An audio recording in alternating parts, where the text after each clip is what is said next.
Dr. Joe Dispenza tip number 3. So this one is a good one because if you're like me and you may have had ADHD or ADD in the past, or if you just have a hard time focusing in general without any diagnosis.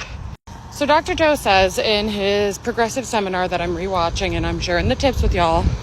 So if you're reading a book or a pamphlet or the website or whatever the case may be, if you're reading something and you come across a word that you either don't know how to pronounce or you don't know. And I didn't realize how often this happens to me until I learned about his trick. So it's been scientifically proven that if you come across a word that you don't know and you sit there trying to guess or figure out what it is, or that you don't know how to properly pronounce, that every word thereafter or any information thereafter that word, you kind of lose your train of thought or you can't really focus on it.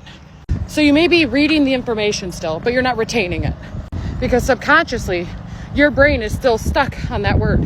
So I was at the gym this morning and I'm reading a new book and I came across a word that I did not know, one, how to pronounce it because I've never seen it before, but I also didn't know what it meant. So I skimmed over it and I was like, meh, and I kept reading.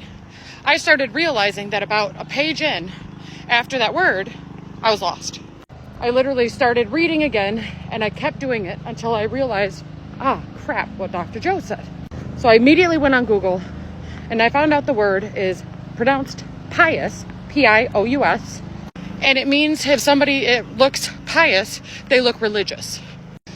So after learning that, I went back to the paragraph in which that word was and I started over. I got to that spot and it said that the woman looked pious and spiritual. And now, having gone back and seeing what those actually meant, I knew where I was at. So then I kept reading, and it's crazy how much I had read after that I actually didn't retain. Because it genuinely felt like I was reading a new book again when I had just read the information. But because my subconscious mind was so stuck on that word I couldn't pronounce and did not know what it meant, that all of the information after was just going right over my head. Or I guess you could say in one ear and out the other. So the tip would be, if you come across a word you don't understand or know, 1, don't be afraid to ask questions if you're in a class or a seminar. 2, don't be afraid to stop what you're doing and look it up. There's no shame in learning new words. Not every single person in the entire world knows every single word in the dictionary.